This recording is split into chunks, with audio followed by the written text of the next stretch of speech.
Welcome, Transformation Talk Radio listeners. My name is Ellen Stewart. I am the Pushy Broad from the Bronx, and we are here today with my very special show, Recovery Recharged, with my co-host, the illustrious Dr. Pat. How are you? Boy, this is a good one today, isn't it? I am so excited about this today. Ellen, your message has never been more needed than it is today in the world. The statistics show it, the numbers show it. And here we are one more time to really help those that may or may not even know what that next step is. So I can't thank you enough for doing the show. Well, it's always my pleasure. And today we've got something very special because not only is it about young people in recovery, but it is about the parents and the loved ones and the community that is reaching so desperately for answers and also for support. And this is why I'm very proud to introduce a woman who is the president and CEO of an organization, which is much more like a movement called Young People in Recovery. And her name is Danielle Tarino. Let me just give you a brief overview of the kind of woman Danielle is. First, she is the president and CEO of an organization that has been around for 10 years, and she is the first woman president and CEO. So I personally applaud that as a Pushy Broad, okay? So I'm thrilled. Danielle is one of the original Pushy Broads. She is also a founder and president of her own cybersecurity company.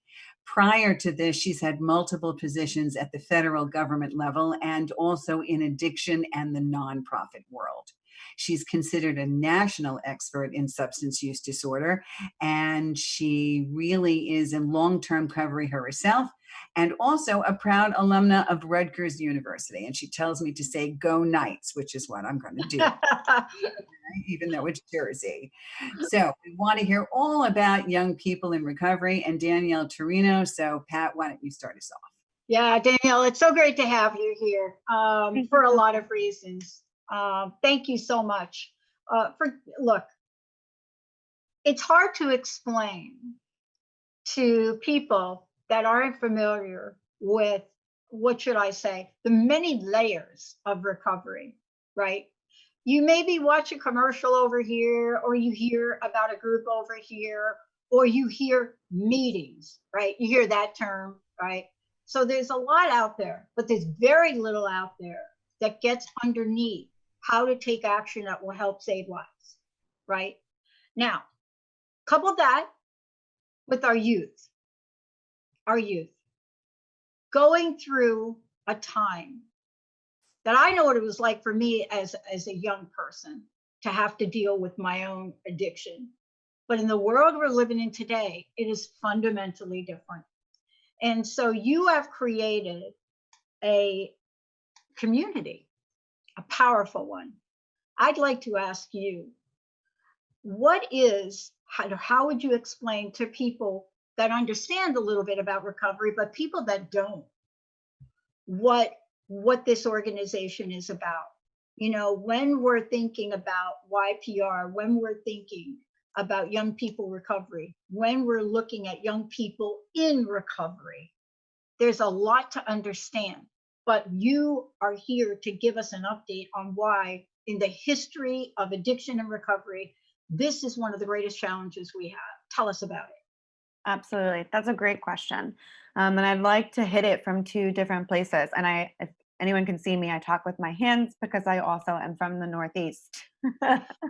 And so the two places that I would hit on there that are so important specifically to young people in recovery, that's youth. So people under 18 or transitional aged youth, that's 18. I think we actually moved that all the way up to 31 for transitional aged youth. It's about resources and it's about thriving and potential, right? Because I am young and I have maybe the world in front of me, and now I am suffering from a substance use disorder in any of its iterations. And I probably don't live, if I'm a college student, for example, or even a high school student, in an environment that might be abstinent friendly, or maybe not surrounded by a lot of peers who are also experiencing the phenomenon that it is to suffer with a substance use disorder anyway, nevertheless, as a young person. And so resources and thriving, those are two things I think YPR brings to the table, and also the two things that we need, that I feel we need the most, right? So do those resources exist for young people in their many iterations for them to become connected to their community, have opportunities to advocate, have access to the treatment support and peer services, peer meaning other young people that they need? And then thriving, what does that mean? There are all these things I don't know yet because I am growing up. Everything from how to balance my checkbook to participate in a healthy, positive, romantic relationship to how to apply to school. And so I look at us as being sort of a one-stop shop that allows the resources for the thriving, if that answers your question. Yeah. And let me tell you, this is for me, when I think about the trials, the challenges, and the opportunities for young people, and I think of what you've created, what I'm really excited about to share with people is what you just said. And let me just tell you why I'm so excited about the way you described your organization. I work with young people in a program, a 9-month program, we call it Coming of Age. And one of the things that I've watched time and time and time again, you know, losing sponsees to suicide, whatever you want to know about that, the one thing that they have said is, this is great. Now what? What do I do in my life? How do I find out about this? Is it possible for me to even get a high school education? I mean, aren't these at the core of what truly this journey is about? It's almost like it's been a missing link for 60 years. Absolutely. I like to say recovery is a process of discovery, no matter what our ages are, right? Whether we are young people in recovery or maybe don't classify ourselves as young people in recovery, that we're all on this journey. The beauty of being a young person in recovery, from a psychological and brain science perspective, right? Early intervention means I have a better shot at staying and being in long-term recovery often, but then also, what do I want to be when I grow up? And these Yeah. are fundamental questions that all young people struggle with. Nevertheless, young people are in recovery. And so how do we provide those life skills and those supports to allow a person to thrive and flourish while getting the support they need at the same time, in order to sort of, I don't know what I want to be when I grow up still, right? The sky's the limit. There are many options. But how do we hold people's hands in a positive way, in a way that inspires leadership, as they decide what it is they want to become with this thing that is recovery? Mm, yeah. We go back a long way, and certainly somebody that understood. I mean, back when I was first getting clean and sober, the idea of having a whole community like this, a community of young people in recovery, might have really helped me through those trials and tribulations. Because what you're expressing in young people in recovery is not only support for not picking up a drink or a drug, but support for living in recovery. And that has to do with decision making and life skills and a community that's fostered that is irreplaceable, which helps to ensure that that person can stay in recovery and maybe minimize relapse. So it really does serve a major purpose. And in addition to that, I mean, it didn't just start, even though it started 10 years ago. Why call it young people in recovery? If it's not only about young people. Tell us a little bit about that and what your personal story is behind that. Yeah, this is a really good question. I can't wait to hear the answer to this. This is really good. Sure. So young people in recovery, we mean literally young or young at heart, wherever it is you consider yourself on the spectrum, because we're all in a constant phase, I think, of growing and learning and becoming. So there's young from that perspective, but my personal story and how it relates to, I've been with young people in recovery since it was what I call lowercase young people in recovery, before there was an uppercase with a 501c3 young people in recovery. And my story is that I'm a product of a collegiate recovery community. I happened to need services and hit the height of my substance use disorder as I know it while I was a college student. And I coincidentally happened to be on the only college campus in the world with a residential program for students to live in a recovery house and have 24-hour access to other people in recovery, counseling services, the whole wraparound service infrastructure that Rutgers University in New Brunswick has. And Yeah. so I look at myself as being an exception to the rule. And then, so I'm really excited and stoked about this idea as a young person inside of my bubble at the Rutgers collegiate recovery community. And real quick, that bubble gets popped because these are not services that everybody has access to, Nope. that I might literally be one in a billion. And so how do we bring this idea of continuous, constant circumference of support around young people to scale?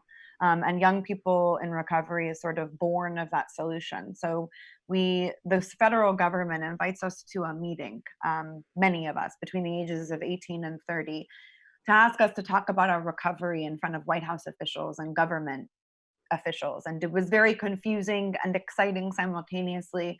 I didn't know back then what I know now, right? Which is about coming out as a process that everyone should have the opportunity to think about, but it is what it is. And so there we were, and we said, where are the supports for young people? And we no longer wanted to be the token at the table. We wanted to be part of something greater, this movement of young people in recovery. And so it's many iterations, it grows up into what I call uppercase young people in recovery. And through the work of the former CEO and president, Justin Luke Riley, and the team that surrounded him for many years, to build an infrastructure around this idea of what it means to provide a long-term wraparound service to young people. So why do you consider this a movement, not only an organization? Sure. So I consider it a movement, because I believe we link into the larger recovery movement that's been happening across this country for many decades, which also has many iterations. And, movement to move. And the one thing I see the people in our chapters and our chapter leads, our members and our volunteers doing a lot is moving.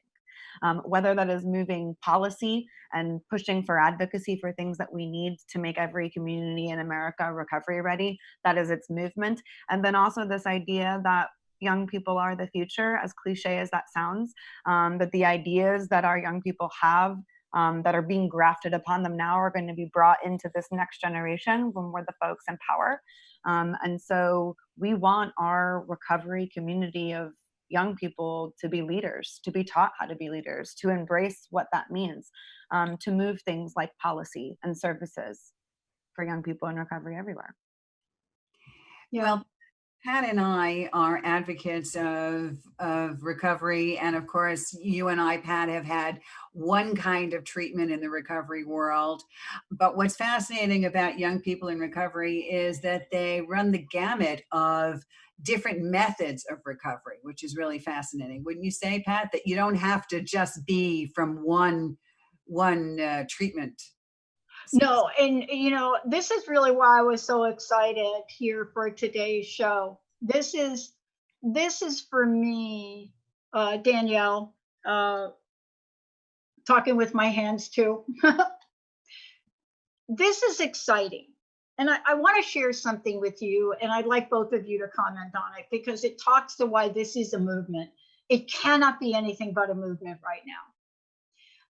Maybe you'll share some statistics because some people that might listen and people that I talk to, by the way, it took me a long time to come out to my friends. And that happened about, 3 or 4 years ago. We're all sitting around a big circle and somebody says, share a secret that nobody knows about. That question, you ever get that one? But the thing that I love about this, first of all, I love your organization and I want to make sure people go to the website. So we need to just take a moment and I want people to go here. I want them to go to youngpeopleinrecovery.org. Take a look at that picture, folks. And maybe Zach, if you're doing the show, maybe you can bring that site up for people to see in our Facebook. But the thing that I love about what you're doing is this. When I was young, my uncle knew there was something not right with me. There's a lot of things not right with me. I'm just saying, as a kid, there was a lot of things not right with me. You're right. I mean, I was all about Janis Joplin, the whole routine. I'm a little bit older than you, Danielle, right? Do you think a little bit? I But don't I know what met you're talking about. I don't know what yeah. you're talking about. Look at it. But I met somebody that changed my life. And I don't talk about it that often on radio, but I need to mention her because she did for me what you're doing for the young people. And there was a lot of years that passed before anyone was able to do that again. And it's a woman that groups like AA literally didn't like her approach. They didn't like what she was doing. But I met her. My uncle, I'm from New York. My uncle's from New York. My uncle got in recovery. They figured after you're arrested, you need to find out what's underneath your craziness, right? For me, it was drugs at that time. And I met this woman, and he took me to, I now know it was a meeting. I don't know what the heck I was going to, but I went to hear her. I had never heard a woman.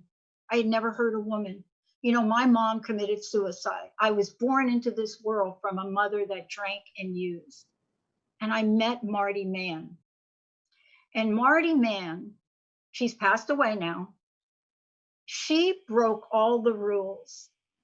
But what she did then is what you're doing now.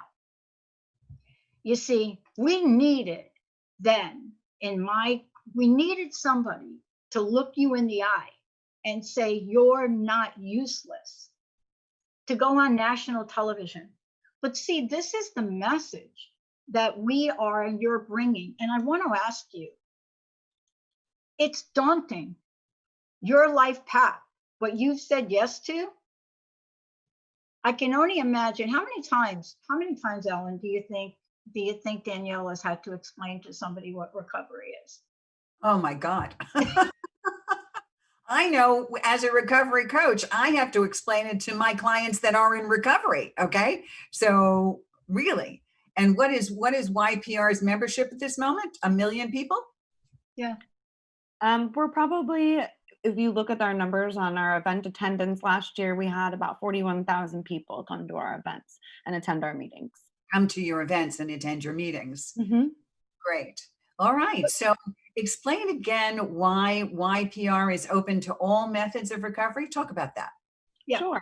And so, yes, but times 5,000 to the comment about how many times have I been asked to explain recovery.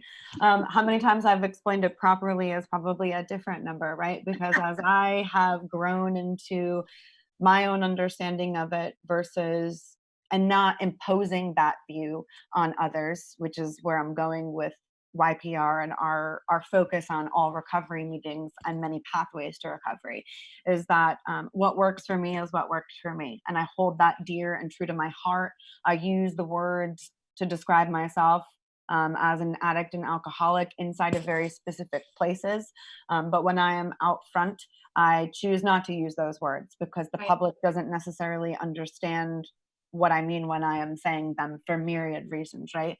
And so we are open to all pathways of recovery, from sort of the substance abuse and mental health services definition, right? That recovery is a pathway and journey to wellness, where there are many elements of my life getting better as a result of changing my relationship to a substance. Whatever that might mean. I will say that many attendees of young people in recovery events are also family and allies, because this is a family disease and it affects the people around us. And that when we go into recovery, we bring our families on that journey with us, to heal sort of where our roots come from, right? Like, I think it's the white bison concept, that you can take a sick tree and replant it in healthy soil and it becomes well again. But when you take it home and replant it in that sick soil again, the tree gets sick again. And so this all-encompassing idea that recovery is self-defined, and it is not linear, right? It is not a linear pathway to success or one goal, although there are many of those things. And so that way we are able to keep us open to all manifestations of young people, especially who are struggling in their self-determination around what they are and what they are not and what they are struggling with. We are not treatment. We don't provide that type of advice or service. And we leave that up to the professionals. But we want to make space and set a table for every person who thinks that they need us. Wow. It's amazing. It's just amazing what they do. Yeah. I was struck by it when I went to your website and really looked at it and got underneath. Something hit me. And Ellen, I'd love for you to weigh in on this. Something hit me that was very unusual about it, and I couldn't figure it out until this morning. And what I love about this is that young people in recovery is the movement of recovery. It doesn't matter which part of recovery, or it doesn't matter what you're recovering from. It is a sacred space, a place where people can come, not just get help, but learn how to develop degrees of self-esteem or self-worth, which I think is at a core issue. Ellen, what do you think? Well, I can tell you that I was introduced to young people in recovery 4 years ago, and ever since then, completely blown away. I had been a part of that. I had been a member for a very long time and worked with young people in recovery in various events. The thing that struck me the most was not only did they have a sense of what recovery was, but their self-esteem and their feeling of self-worth has come back so eloquently that the whole stigma of being an addict is completely gone in those rooms. I have talked to young people in recovery from all different states and from all different cities working chapter events. And the one common thread that they all have is shouting recovery loud and proud. And that is a phenomenal situation. Yeah. I want to ask you, Danielle, this, and I want to say it again, youngpeopleinrecovery.org. One of the things I read and I was so eager to talk to you about, there are three things, major areas that you all say you focus on, right? The second one is life skills curriculum. Wow. I mean, that is something that we don't really talk about enough. Can you talk to that and what that really means in the context of a young person in recovery, those life skills curriculum pieces? Ellen, do you see what I mean?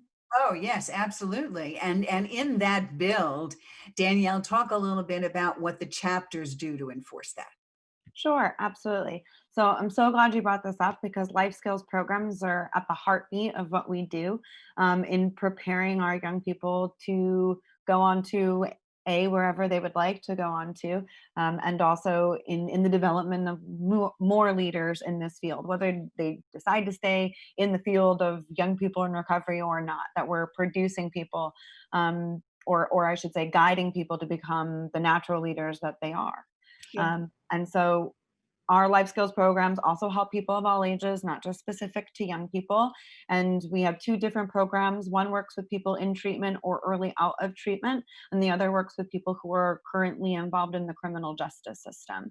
And so two slightly different programs due to where they are implemented. However, the topics are the same: financial literacy, the brain sciences of addiction, how to find resources to help with employment, building a resume, education, how to find safe housing. We cover all of those over a multi-week period of time. And then we have our chapters, and our chapters are where you want to go for your next layer of love and help, right? And so maybe you are new out of treatment or new out of the criminal justice system or you weren't involved in any of those places and you're just a young person in recovery and you're seeking community. Our chapters are designed to be that community with you and for you in whatever capacity you need. So the chapters offer things like all recovery meetings, which I spoke about earlier, pro-social events. So everything from bingo night to extracurricular to recreational sports. We have one chapter that has a dodgeball team that plays against all the other dodgeball teams. It's the Young People in Recovery dodgeball team, which I get a kick out of and love very much. To trivia nights, to open mic nights. You think of a pro-social event, we've probably run one at some point. And that is to create a place where people in recovery can not just have their own community, but feel a part of the broader community that the rest of us have to live in. Because nowadays, with the internet and in our globally connected world, and so many more people being open and out about their recovery, and also the impacts of the addiction epidemic that have had on this country, it's hard to just live in one small community of folks when you have a work life and an employment life and a school life where you might not be with other people in recovery, but we're a microcosm of a much larger community that we want to be a part of, if that makes sense. So very fundamentally, how does one join YPR if you're a young person, and what do you do? And so we go to the website, and then what do we do? We go to the website and we look up find a chapter, and that is going to list out currently we have 54 chapters across 13 states. And so they're listed in state order. You will see if there is one in or around your state. And if there is contact information there for the chapter leader, their email address, and you hook up with that chapter leader and they will provide you the resources and the Facebook sites and all of the different scheduling. Now, we are in an interesting situation due to COVID-19, where we have had to bring all of our services online and virtual, which means no matter where you are in the country, now you have access to any of our pro-social events and any of our all recovery meetings across all 54 chapters in the country. We have a schedule of events also on our website, so you can hit anything anywhere, and we would love to have you. And maybe that will inspire you to want to start a chapter in your own community. And if you want to do that, you can go to the part of our website that says start a chapter, and there's an application, and our amazing chapters and programs team will connect with you and walk you through what that might look like if you want to start a local physical chapter. I will say that as awful as this global pandemic is, it has given us an opportunity to rethink how we do things and how we are going to open up our programs and services to affect more people. And I get to go to an all recovery meeting in Rockport, Texas, and I live in Washington, D.C., that I otherwise wouldn't ever be able to have access to. And I think that that's pretty interesting. So we are looking now, how can we solidify some of our virtual presence that we've now made? I will say that since COVID-19 shutdown started, we've run 866 events, and we have served thousands and thousands of people through those events, which means that more people are coming to those events because of virtual access. And so we are working tirelessly to ensure that virtual access remains a part of the menu of things that we provide for our communities. Wow. That certainly dispels the idea that you can't have a good time in recovery, right? Absolutely. Yeah. Yeah, I think let's take a short break, Ellen, if we could, because when we come back, we want to talk about the community aspect where people learn from each other. That is so not talked about enough. But when you're out there, like you are, teaching skills, life skills, and helping people take the life that they had, regardless of what they thought about it, and create a new, to have a future which provides hope and inspiration and action, but then to teach folks how to give that back. It's the full circle of recovery, isn't it? Why don't we take a short break, Ellen, right? We'll be right back, everybody. Don't go anywhere. We're taking your questions as well. 1-800-930-2819. Also on Facebook, if you have questions over there. Wow, doesn't that song say it all? Thank you, Benny. Ellen, look, powerful is not really the right word for what Danielle and the organization is doing, right? Inspirational is a great word. Yeah. So Ellen, let's take us through, how do we find out more about this? And, clearly there are some things you want to really bring to the surface here too, Ellen. Go for it. Well, first of all, I want people to know that Young People in Recovery is an organization. It is youngpeopleinrecovery.org. And I've been working with them for a while, and certainly they need help and support. And that's one of the reasons why I asked Danielle to be kind enough to come on today. An organization needs support. So not only should you be going to youngpeopleinrecovery.org to put your email address in and become a part of this free organization, but I want you to get your loved ones to help support this movement. So one of the reasons why Pushy Broad from the Bronx has asked you to be here today is so that you can take a look and you can make a donation of any amount to help this wonderful organization succeed. It is extremely important that they help save lives and help young people stay in recovery. So youngpeopleinrecovery.org, go there, join up, make a donation. Danielle, I want to continue here because I know that your chapter work is just amazing. So let's just talk a little bit about what it takes to form a chapter, and then let's go right into a little bit about the advocacy programs at YPR.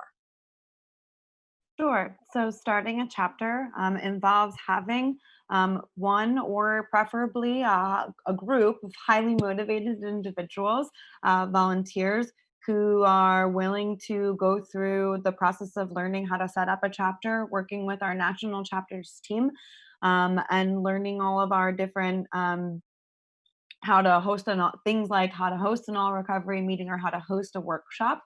Because similar to the life skills curriculum courses that I was talking about before, we host free community workshops on things like housing, education, employment, and finances. Similar, if not the same, as our curriculum. And so there's a learning process. That way, our chapters are always able to offer fun and free activities. And so in order to do that, raising money and making sure that our chapters have a healthy budget is an important part. So thank you so much for bringing up the donations. We can't do this work without our funders and our foundations and our government contracts and donor and our individual and family donors in order to keep those chapters alive and healthy. And I'm sorry, second part of your question. How do we start a chapter? So you would go on to youngpeopleinrecovery.org, and it literally says start a chapter. And so you're going to hit that button and you're going to get together with your friends who might be interested in being fellow volunteers, and you're going to fill out that application, and then we are going to review it and get back to you to start a process. Generally, we do like to, if we can find funding in a community, whether that's through a state or government grant, which we do get a few of, or through a foundation that's or an organization or a family that's focused on a specific community, getting a little bit of startup money is really important, because we would also like to offer employment opportunities. Being a part-time chapter lead is a paid position if we can find the funding for it, and that way you are a part of your community and you're making some money because that volunteer work is really, really, really difficult. And I give our volunteer chapter leads and chapter members so much credit for the time and dedication that they give us. But certainly where we can create a job, we would like to. Isn't that amazing, Pat? Right? It's free to join. It's free to bring people together, and it's many times free to have a great time. It's amazing. Yeah, and I think the thing I want to point out too, and I'd love for you to comment on it, because like Ellen and I both, we've organized different aspects of things around recovery. But one of the things that we didn't have that you have is support for people. And that's why this is an organization, and it's a movement of mentorship as well. And that part of recovery is, to me, and I'd love for you to talk about it, it's going through the process, understanding what it is, but then learning about leadership and what that could look like. You know, these are values and these are attributes that seem so far-fetched from somebody that is literally in the middle of their addiction, and yet it is an outcome we all know is possible. Can you talk about that? Meaning, it's not just an organization, Young People in Recovery, right? it's an organization that teaches people how to bring the message, organize, be inspired, take leadership, and then the cycle starts all over again. Can you talk to that? Absolutely. And I think that was really well put. It is a cycle. And we put new people in and they become these amazing leaders that do amazing things in their life. And in return, that brings in the next person that we pump through that cycle, right? And hopefully they stay with us for really a long time. And sort of this idea that, so on all of our many pathways of recovery, we have access to a whole range, and sometimes we don't, right? A range of supports around me and my relationship with my substance use disorder. But what I definitely needed as a young person in recovery was not just a hyper focus, although that is very important, on my relationship with my substance use disorder, but a hyper focus on what's my relationship now to the world. And what is it that I want to be? And the stories of our members and our chapters and our volunteers and the people that work for us are truly amazing. Everything from, I mean, sky's the limit. Going back to school again, getting out of jail and then becoming the owners of companies, and going back to school, right? All of these things that we're sort of told by the very bad dialogue in society that we don't have access to as a result of our status as people who are suffering from addiction or substance use Right. disorder. And we know that that ostensibly is not true, right? But how do we show the rest of the world who might have stigma about us that that is not true? And that's by being in the community, doing community leadership, standing by the sides of other community organizations and being actively engaged in what happens on the ground in order to turn a community from whatever it is into a recovery ready community, which is a word you'll see, or a phrase you'll see across our website a lot. And that we really have that sky's the limit thing, and I'm going to keep saying it, is really not a cliche. It really is the No, experience it's not. of No, thousands it's and not a thousands of cliche. people in recovery. Millions of people in recovery have experienced this sort of comeback kid slash from the ashes rises the phoenix. The Phoenix is the name of one of our life skills programs, right? I saw that. And so, and this idea that if you can be surrounded by other people who support you on that journey, who motivate you, who mentor you to go find whatever the next thing in your life is, that recovery becomes a layered process of not just recovery from a substance use disorder, right? Which on any day is good enough by itself, right? I think for me as a woman in recovery, by itself, no longer living the life that I was living due to my relationship with drugs and alcohol is a great day by itself. But then there's so much more. And There is so much more. And see, that's what I hope that the message is that people get from what you're doing. There is so much more. You nailed it. I mean, people look at me and they see me as the Dr. Pat show. And right, Ellen? And I got to tell you, I shared this story a little bit the other day. The people tracked me down from my high school, like Plainfield High School in Jersey. They tracked me down and they said literally, verbatim almost, the woman said to me, "Are you Pat Baccili from Plainfield High School?" I said, "Yes, I am Pat Baccili." They said, "The Pat Baccili, Plainfield High School, Jersey, you had two crazy sisters." I said, "Yes." They said, "That's not possible."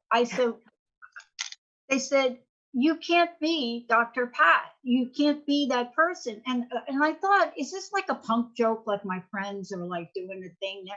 She says, "Look, we knew you got thrown out. We knew you were homeless, begging on the streets of New York. We knew you were arrested in Plainfield. And then we heard you were dead. No way." And she cursed. But you see, your organization says, yes, way. There is. That is it. There is a way. And it's hard to explain the miracle when you stop and go into recovery, how your life changes. Because Ellen, right? You look at your life, I look at mine, and I had two moments of it. I didn't stop drinking and using at the same time. I didn't. But thank God that I knew what to stop when I was 23. But when all of it went away, I changed.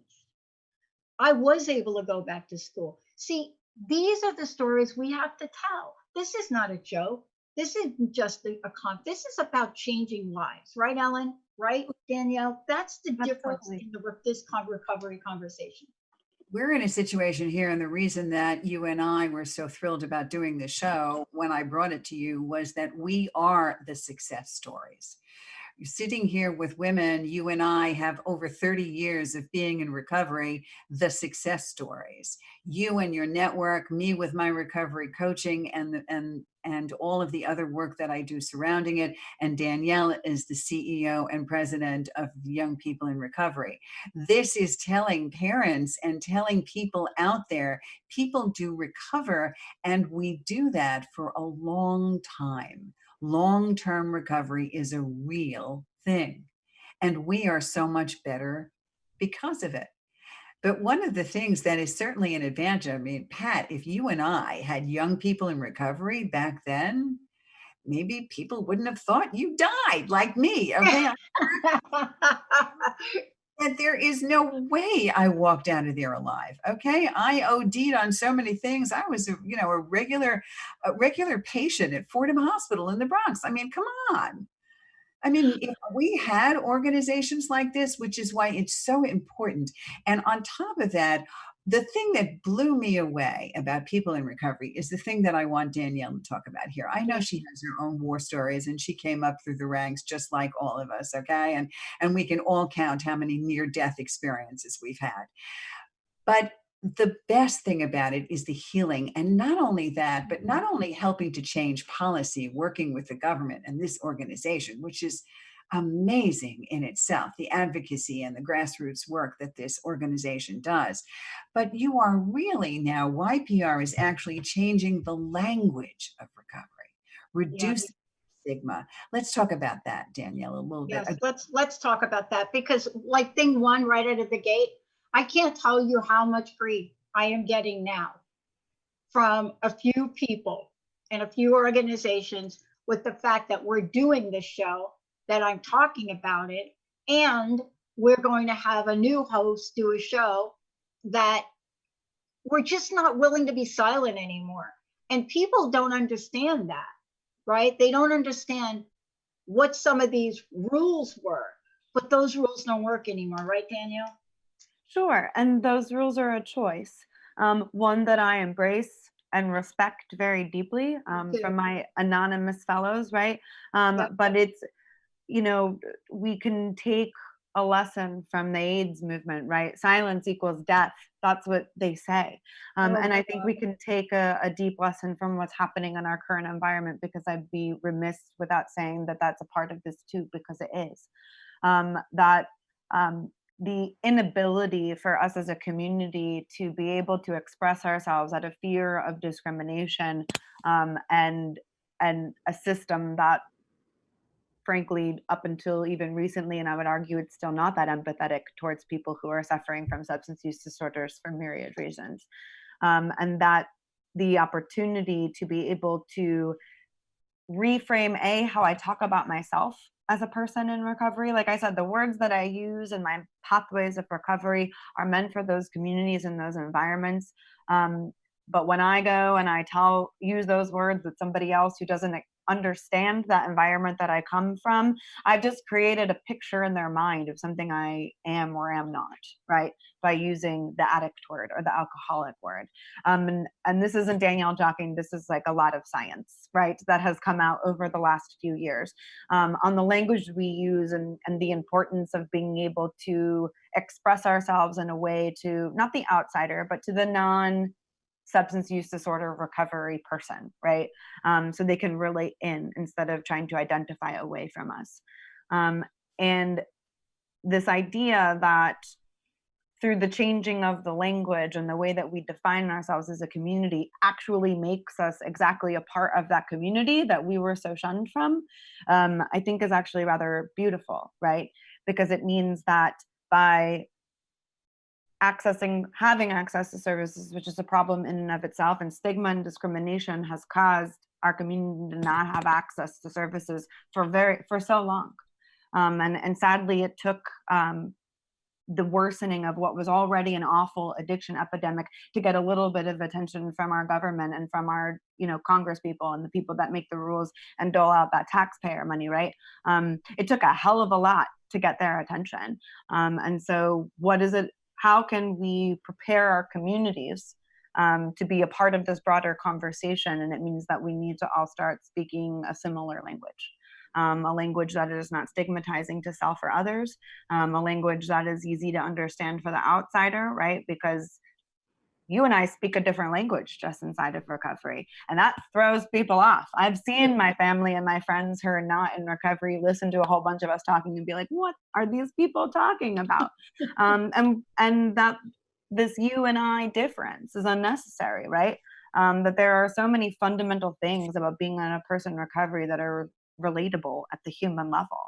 And that if we were to start speaking about things in those terms, how much different experience we might feel about ourselves and have with our community as a whole. Yeah. What are you struck by most? And let me tell you what I mean by that question. And Ellen, you too. There are things that I discovered along the way to, sharing my story, right? But one of the things I didn't realize that I would be able to do about my own journey is have a sense of humor about it. And it is the hardest thing to explain to people when you're talking about things. And I share the story of how I lost my Harley in Provincetown, right? And it's a funny story, but it wasn't funny back then. I used to try to think, is there a right way? Am I doing it right? Are we doing it right, Ellen? You know what I mean? I think that is something that I'm trying hard to let go of, right, Ellen? Not there yet. Yeah, we're going to learn from Danielle, though. You need a recovery coach, Pat.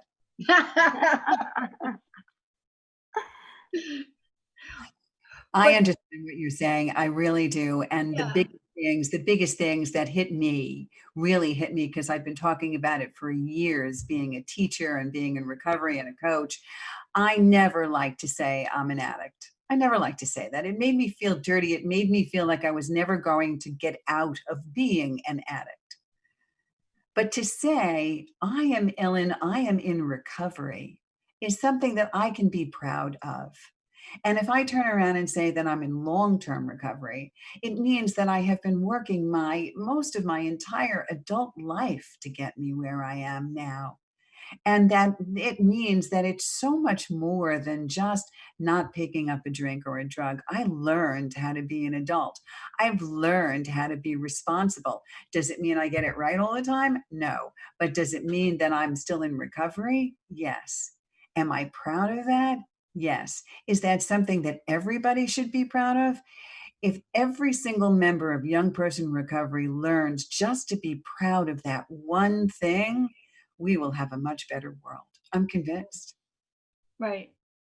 That is, Danielle, one of the most, to me, critical and important parts of your organization that the world should know about.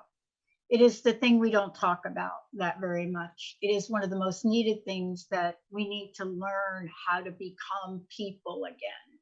We have to learn a way of behavior that we were never taught. Right? I mean, people don't get it. They're like, why didn't you just shape up? I mean, like, okay. When I came into recovery, I didn't even know how to brush my teeth properly. Right. Right. I had dental issues and I was 19 because it's not that nobody taught me. I was definitely taught how to, and sing the song while brushing my teeth. It's because nothing else mattered. When you look at the brain science of addiction and how we get hijacked, right, and all of our other normative function all gets rewired to be about getting and using and finding ways and means to get and use more drugs, right? So simple things like, hey, did you put on deodorant today? Did you brush your teeth twice today? That was my experience as a young person living in this collegiate recovery house that I actually needed reminders of, and I needed to relearn. And because that's where my life took me. And so learning to live with dignity and honor as a part of and honor myself as a woman in recovery and a person in recovery, were fundamental. And I think we do need to talk about those things more often, right? Yeah. That I can go from not knowing how to brush my teeth to having multiple degrees and being CEO and owning my own company, and and not to toot my own horn, because my story is like everybody else's story that I have ever met in the Right. course of recovery, regardless of their pathway, right? That I have met the most incredible, resilient, intelligent people as a result of the work I've done in the places that I've been, and the importance, especially now, of elevating those stories, and having the ability to invite understanding, to invite conversation, and also to inspire, right? Because I am just a product of the 50 people that inspired me most during the course of my recovery, right? Those Yeah. were the people I latched onto, and I believed them when they said that their lives were different. Yeah. Well, let's hope that there are some people listening today that can get inspiration from the three of us talking about hope and recovery and success stories, because we've come through it and we have thrived. And that's a wonderful thing. And we want to be able to reinforce again where people can go to become members of YPR. So, Danielle, why don't you give us that one more time? Sure, that's youngpeopleinrecovery.org. Yeah, and then there's also a petition there for you all to look at. There's a way to donate. Please check that out. Lots of information here about starting a chapter, so please look at that. And once you get through looking at the core values, that'll be enough, right? Ellen, thank you. This is great.